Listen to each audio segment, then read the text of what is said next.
สิถามแม่คืนว่าอันนะเบื้องต้นที่ว่าฮู้จักกันกับเพิ่นหั่นจักกันจังไดหั่นอ้าวเด้อเบื้องต้นมัน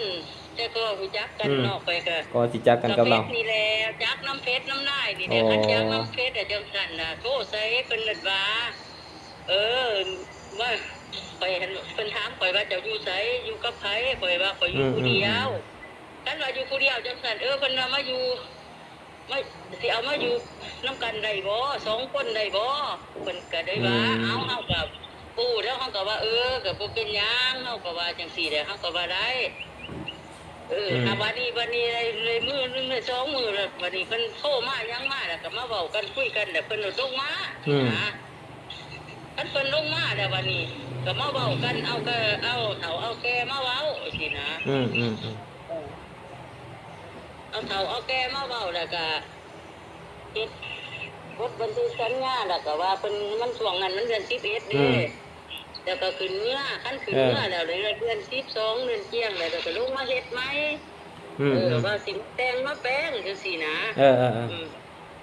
ขั้นว่าสิมาแต่งมาแป้งแล้วจังสั่นหันไปกระถามแล้วเนาะจังสิว่าให้ฟังความซื่อไปกระถามได้ถามว่าเจ้าได้ดอกบ่น้องเจ้าได้ดอกบ่ของเว้ากันเพิ่นว่าคำหมอกนึงหันแต่งหันแต่ขาดอก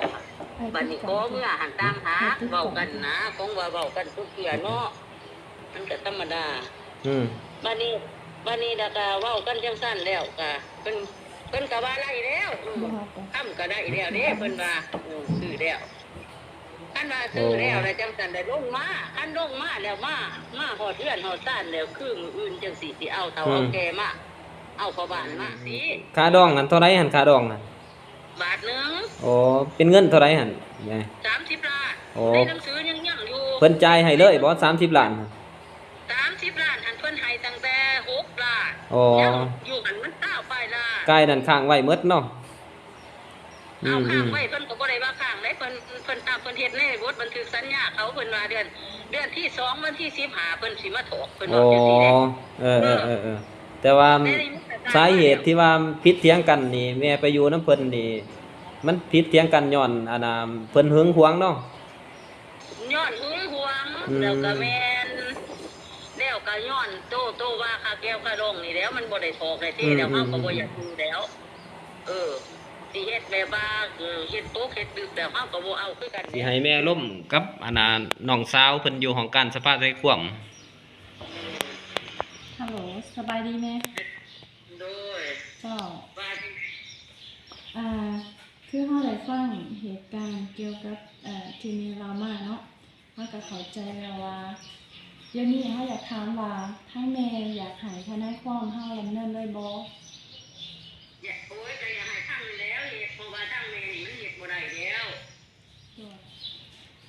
เงินค่าดอกที่ยังค้างนี่แม่ยังค้างอยู่ซะ4 ล้านเนาะซะ4 ล้านก็พันมันเลยยัง4 ล้านเงินค่าดอกค่ะแม่สร้างครอบครัวก็เราจะปีละแม่บ่ได้สร้างหลายปีแม่สร้างแค่3 เดือน4 เดือนเองแม่ไปเดือนที่11คล้ายๆว่าสู่ขอกันแล้วก็อยู่นํกันเนาะแม่เนาะเฮาก็ได้3 เดือนแม่นบ่แล้วก็เกิดมีปัญหาเนาะมีปัญหาเกี่ยวกับว่าหึงหวงโดยแต่ว่านี่มันรุนแรงแล้วถามคืนบทบันทึกสัญญากันตกลงกันแนวใดเนี่ยในบทบันทึกตกลงกันแนวใดเนี่ยแม่ในบทบันทึกก็มีแต่ว่าเพิ่นห้องแม่ในเงิน30 ล้านหั่นเพิ่นได้ถอกตั้งแต่6 ล้านคัน6 ล้านแล้วมันยังหันเพิ่นว่าเดือน12เดือนที่2วันที่15เพิ่นสิถอกอีกวันที่15 2,000เท่าไหร่2,000อันนี้อยู่วะ2,025นี่วะ2,025เดียวนี่แหละแต่เพิ่นว่าเพิ่นสิถอกอีกเพิ่นสิลงมาถอกเพิ่นว่าบาดนี้เพิ่นบ่ได้มาคันบ่ได้มาแล้วจังซั่นมันก็ยังอยู่หั่นแหละอยู่นำประวัติเขานึงแหละบัดนี้อยู่นำเพิ่นก็มีใบนึงโดยน้ำแม่มีบ่น้ำแม่นี่บ่มีแต่ว่าเอาน้ำกันจะตามเขาได้อยู่น้ำประวัติเขายังอยู่โดยเราสิลงมาอยู่บ่กะว่าจะโทรหาเราแม่น ป้าโทรหาเราลงมาเว้ากันได้บ่ แม่สิโทรหาทางเราลงมาเว้ากันได้บ่ โอ้ยเราบ่มาจะได้บ่มาแม่โทรแล้วเราบ่มาอันบ่ว่าการจัดการหรือว่าถ้าผู้ที่ต้องเฮ็ดเป็นเฮ็ดบ่ได้เพราะว่าเราบ่มา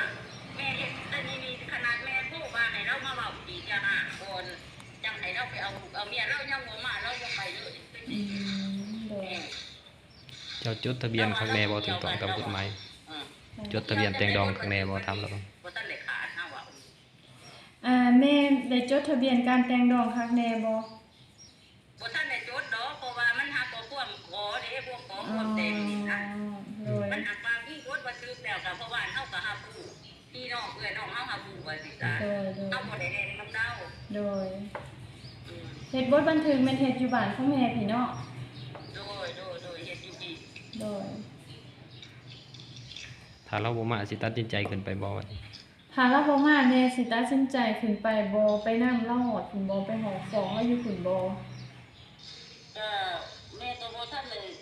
ได้ว่าตัวนั้นมีแต่ว่าถามเบิ่งก่อนท่านว่าเราบ่มาหรือว่าสิเฮ็ดจังไดต่อไปก็จังสิว่านะ เพราะว่าคันว่าหมอบให้ทนายความเฮาดำเนินน่ะแม่นเฮาจะเป็นผู้ขึ้นไปเลยไปแลนเกี่ยวกับเวียกนี้ให้เลยเด้